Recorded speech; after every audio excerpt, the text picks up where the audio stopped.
Police say a 17-year-old girl and her boyfriend may have been involved in the deaths of her grandparents. The teens are accused of stabbing, punching, kicking, and using a tire iron on Randall and Wendy Bjorge. He was like, let's be Bonnie and Clyde. So that? Yeah. I was like, okay. I started just... And she was like pretending to be dead for a while. Like I would, check up on her and I would see that she was still breathing. And I'll be like, Johnny, she's still alive.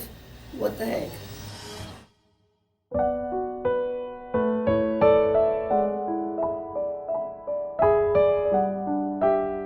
嗨，大家好吗？欢迎收听黑天鹅。Bonnie and Clyde 中译邦尼与克莱德是美国史上最出名的罪犯情侣，他们抢银行、入室窃盗，谋夺至少12条人命。然而大众依然对他们的事迹津津乐道，将他们视作反叛与浪漫的象征。直到今天，他们的名字仍留存在流行文化中，被拍成电影，唱成歌。2017年，美国乔治亚州的一位少女一边吃着汉堡，一边告诉警探她和男友是如何计划着要成为邦尼与克莱德 2.0， 一起对抗世界，远走高飞。然而他们却没有想到，这份用鲜血换来的自由会跟他俩的恋情一样短暂。坐在审讯室里的这个女孩绑着包头，圆圆的大眼睛眨呀眨的，她用缠满绷带的手在空气中比划，演示她是怎么攻击自己的至亲，把人命的消逝说得轻松写意。年仅17岁的她究竟做了什么？她的男友又在这个事件中扮演着什么样的角色？让我们从2017年的4月说起。2017年4月8号礼拜六晚间大约8点半，劳伦斯威尔西北曼林大道上的一处民宅突然传出尖叫声，屋内的2男2女正扭打成一团，有人在争夺球棒，有人在地上哀嚎，空气中刺鼻的辣椒水味让他们全部人都咳嗽咳得要吐。48岁的妈妈 Tomoko Ryder 下班回到家，看见这个景象，立刻就拨打911报警。她慌张地跟派遣员说，她的女儿被打得头破血流，女儿男友的牙齿也断了一颗，而且行凶者还不是别人，正是她的儿子 Johnny Ryder。19岁的 Johnny 有汽车窃盗与妨碍公务前科，家人说他经常翘课、逃家、使用违禁药品，但家人越是管他，他就越叛逆。截至今日，他已经3个多礼拜没回家了。姐姐 Mindy 告诉警察，她跟男友稍早在客厅碰到弟弟跟弟弟的女伴，一开始4人并没有交谈，不过当她回到房间，发现房间里的东西被翻过，包包里的物品也有遗失的时候，她便到客厅找弟弟对峙。然而才说没几句，弟弟就突然用防熊喷雾喷她和她的男友。由于眼睛被辣得睁不开，她只听到弟弟呼唤女伴去车上拿球棒，不料短短几秒后，那根金属球棒就直接砸在她的头顶上。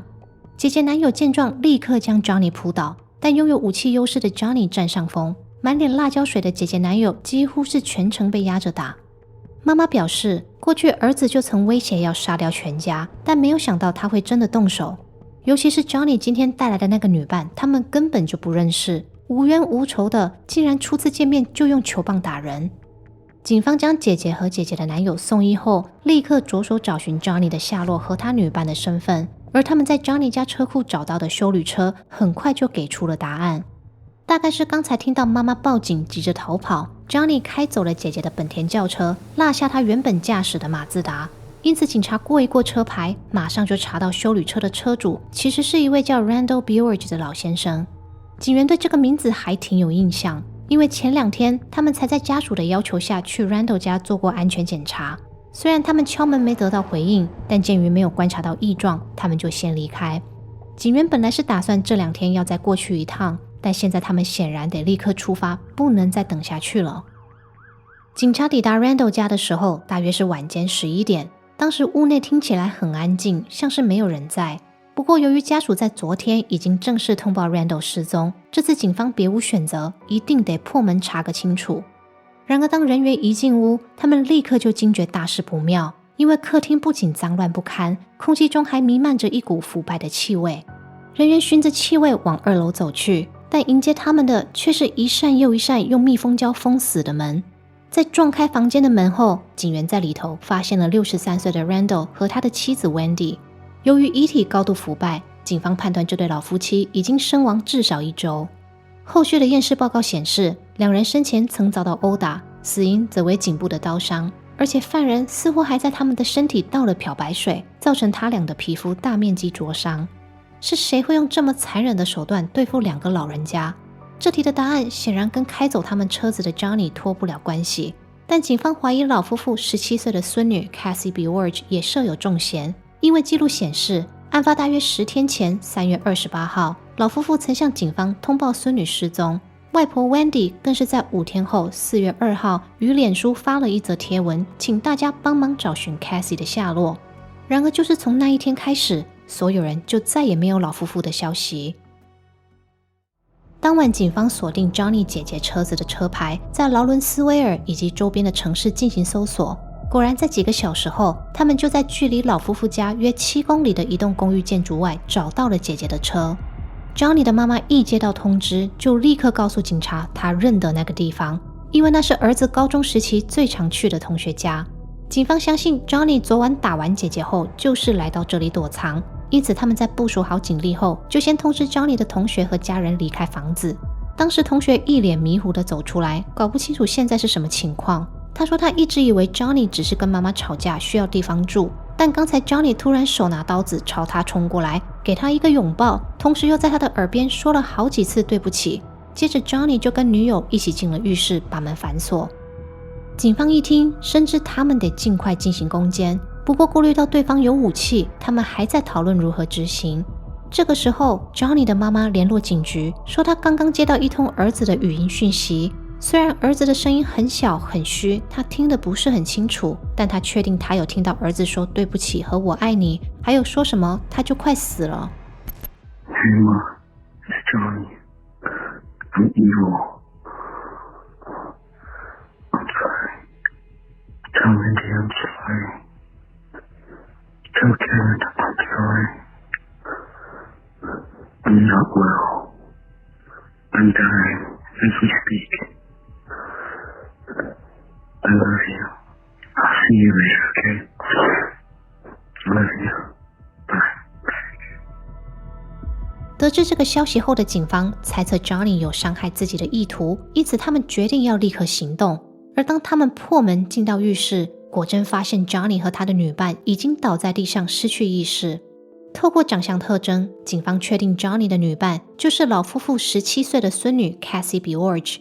当下他们火速将这对情侣送往医院急救，生怕两人如果就此离开人世，老夫妇的命案就会永远得不到真相。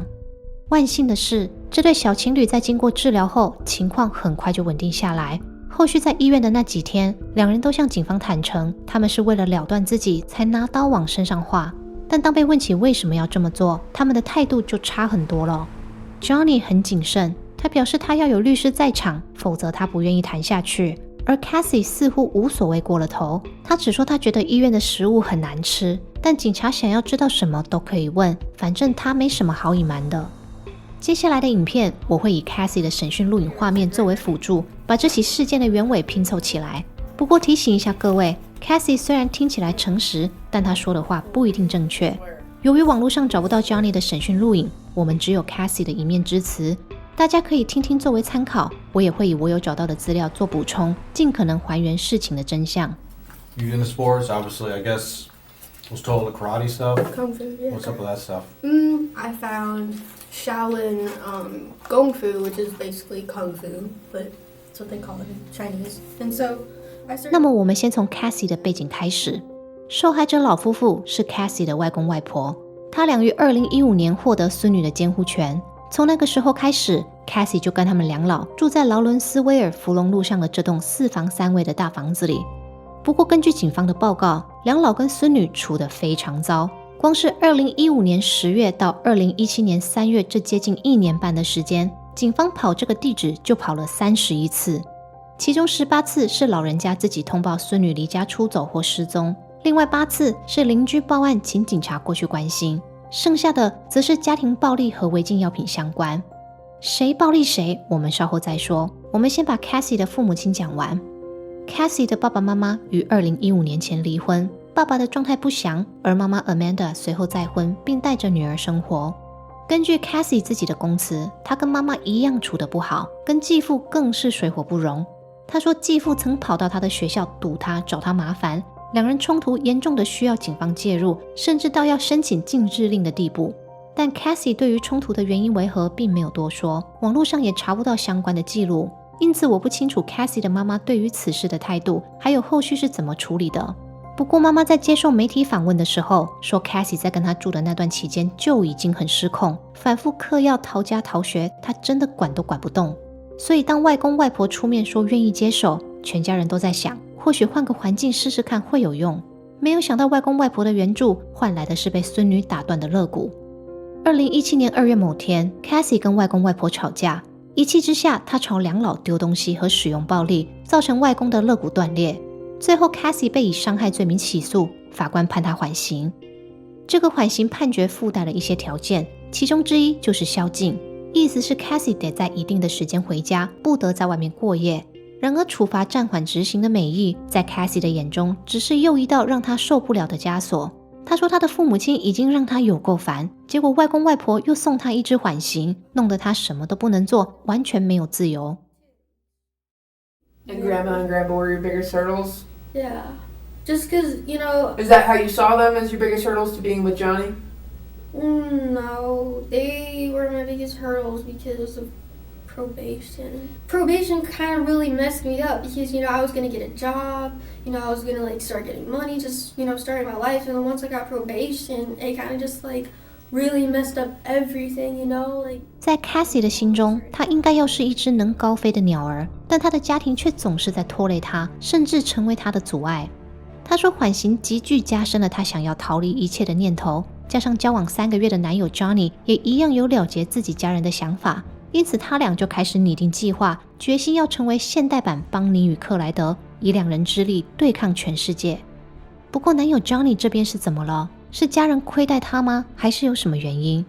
很遗憾的，网络上没能找到太多关于他的资料，但根据记录，19岁的 Johnny 在案发前2周才刚办完离婚手续，对方是谁不知道，家人对这段婚姻是否知情也不知道。另外他在被捕当天留给妈妈的语音讯息中也没有提到爸爸，因此我们可以推测 Johnny 跟家人之间的关系肯定说来话长。 He first asked me, "Are you afraid to die?" And I said no. And then I asked him, "Are you afraid to die?" And he said no. And he was just talking about how we could, like, run away together, you know. And he asked me, he was like, "Would you kill your grandparents?" That's the reason why he asked me if I wanted to kill my grandparents, because he wanted to already kill his family. Cassie 表示，这个灭掉家人在远走高飞的计划是 Johnny 先提议的，而他们决定执行日的关键是外婆的那一则脸书贴文。因为明明几天前是外婆先碎念他，说什么如果你不喜欢住在这里可以说啊，我们会帮你安排别的地方。他觉得外婆这样讲摆明就是在赶他走，于是他就真的走了。没想到几天后外婆却反过来报警他逃家，接着又在脸书发了那个文，搞得全世界都在找他，逼他回去。他说他真的再也受不了了，于是他跟 Johnny 决定在4月2号那晚动手，先解决2个老人，弄点钱来用，再去处理 Johnny 的家人。行动当天晚上接近午夜， Cassie 跟 Johnny 先在房子外面等待，等 Cassie 的外公外婆熄灯就寝，他们才从后门潜进去。由于2老分房睡， Cassie 说他们就一人负责一间，由他去对付外婆， Johnny 负责搞定外公。一进到房间里， Johnny 就开始用拳头狂揍外公的头， Cassie 则用轮胎扳手敲外婆的后脑。或许是力量的差距，外公那边很快就安静下来，但外婆这里还在奋力抵抗。 Cassie 说她想问出保险箱的密码，但外婆怎么样就是不肯讲，因此她只好把外婆拖到外公房间，请 Johnny 帮忙给点颜色瞧瞧。外婆看见丈夫挨揍，很快就心软交出密码。然而她不知道孙女此行的目的不只是要钱，还要他们的命。 Cassie 说在他们把保险箱里的$1000拿到手后， Johnny 就叫他去楼下拿刀，接着 Johnny 用刀攻击外公的躯干和颈部，然后他们合力把奄奄一息的外婆拖到浴室，用同样的方式给外婆最后一击。 Like Johnny finally like made the like last blow, and it was kind of creepy because she was like scared to die. Like she shitted herself and peed herself. How did she? It was kind of gross. That was really. So you said the last blow though was just like the last hit, like that. last hit with the tire iron. And who did that? You or Johnny? Johnny. Had her throat already been? And then after he like did that, then he slit her throat. Oh, okay. Cassie 说完事后，她和 Johnny 就开着外公的车出门去吃宵夜，吃完再回家睡觉。不过因为他们不想跟遗体共处一楼， Cassie 便把她的衣服和日用品打包带到楼下，跟 Johnny 两人睡在客厅。他们就这么过了几天吃饱睡，睡饱吃，吃饱去逛街的生活，一切花费都由 Cassie 外婆的信用卡买单。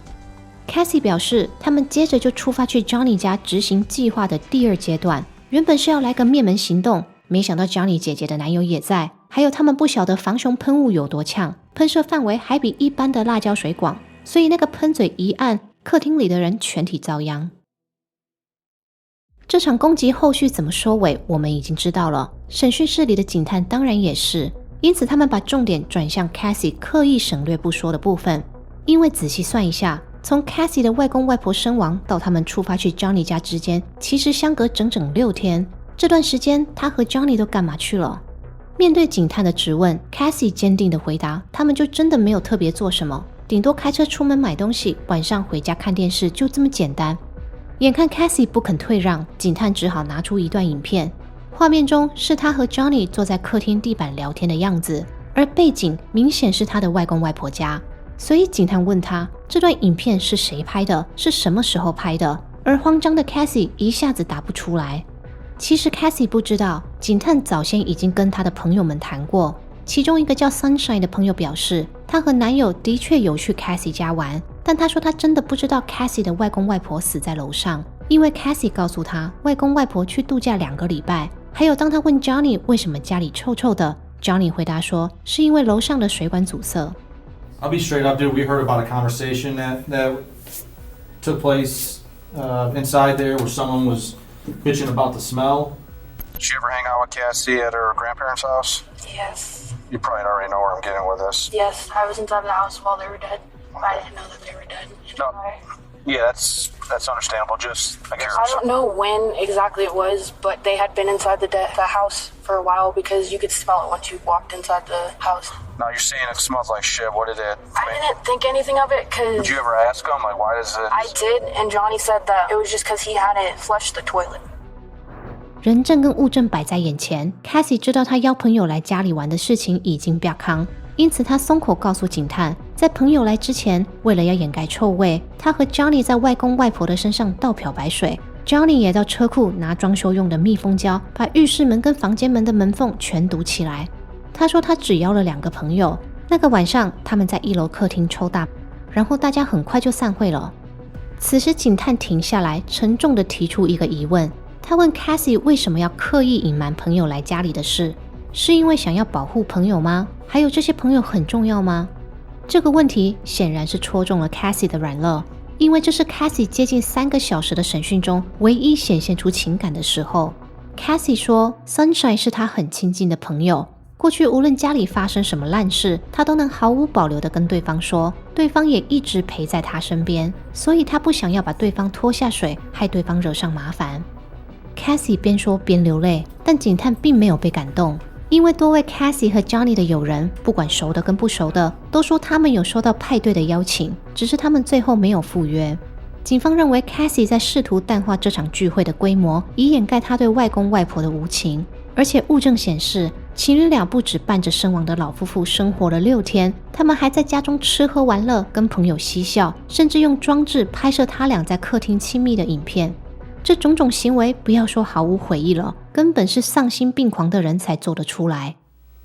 It only seems that you're sorry you got caught that you had people over after. You don't seem to be sorry that you killed your grandparents. I am. I'm just letting you know. I'm just letting you know. Knock if you need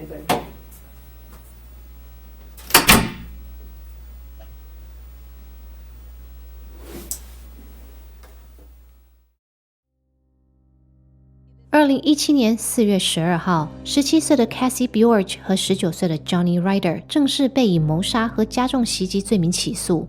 听证会上，这对本来誓言要一起对抗世界的情侣直接原地分手。女生说都是男生先提起谋杀的馊主意啦，男生说是女生操弄他的情感，怂恿他犯案好吗？反正千错万错都是对方的错。以这样的情况看来，如果真让他们两个出庭受审，要审出个结果，恐怕又要花上几年。由于 Johnny 在案发时已经成年，如果被判有罪，他最糟可能会面临死刑或终身不得假释的无期徒刑。而未满18的 Cassie 虽然不用担心被处决，但如果被定罪，他同样也要面临终身不得假释的无期徒刑。因此在一番谈判后，情侣两人接受了检察官提出的认罪协商，他们对所有罪名表示认罪，换一个假释的可能。最终法官判他俩各2个无期徒刑，外加21年监禁，服刑期满60年才得以假释。所以说，如果他们2个想要重获自由，那他们得好好运动，保重身体，想办法活到80岁。这桩连法官都忍不住要斥责的案件，有许多令人不解的地方。大部分民众最不能谅解的是2个青少年的父母，尤其是看到 Cassie 的妈妈出现在媒体面前，请求大家给她支持，结果她的律师还凶记者的时候，众人真的难以接受。Not in a million years did I ever think something like this would ever happen. Do not, no one judge my client and the way she mothers by the actions of Cassie. 目前 Cassie 被关押在乔治亚的阿伦戴尔州立监狱， Johnny 则被关押在中央州立监狱。只要他们不犯事，在外头的我们很难会有他们的消息。不过我在一个叫 Cage Ladies 的网站看到 Cassie 在征笔友，她的自我介绍是这么说的：嗨，我是 Cassie， 我目前被困在监狱里，真希望能收到你的来信。我160公分，身材娇小，出生于2000年。写封信给我吧，我保证我值得你跑邮局一趟。没有自由的监狱生活显然是枯燥的，但他在狱中无聊找事做的同时，他的家人还在继续过着至亲被剥夺的日子。Cassie 的舅舅后来接受媒体访问，他说他在案发前曾好几次关心 Cassie 的状况，也告诉他如果外公外婆那里住的不习惯，可以来跟他和舅妈住。当时 Cassie 也说好，结果过没多久，悲剧还是发生了。舅舅的语气中有不舍和自责，让我不免去想，本案的症结点究竟是什么？是爱给的不够，家长做的不够，还是有些灵魂就是不可救赎？ Wendy 和 Randall 的家里放了好多张孙女练习武术的照片，如果不是出自于爱，他们也不会为了给孙女一个家去争取监护权。但或许我们永远无法完全理解 Cassie 和 Johnny 心中的挣扎，或许是他们受伤的心让他们感受不到爱，也或许是愤怒一下子蒙蔽了他们的双眼。如果是这样，我们只能期许自己用更深的方式去爱，好好的聆听，静静的陪伴，不求对方成为我们喜欢的样子，并在情况超出自己能负荷的时候，立刻马上寻求专业的协助。今天的节目到这边就结束了，如果你有什么想法，也欢迎在频道的下方留言，跟大家一起讨论。我们下期节目见，拜拜。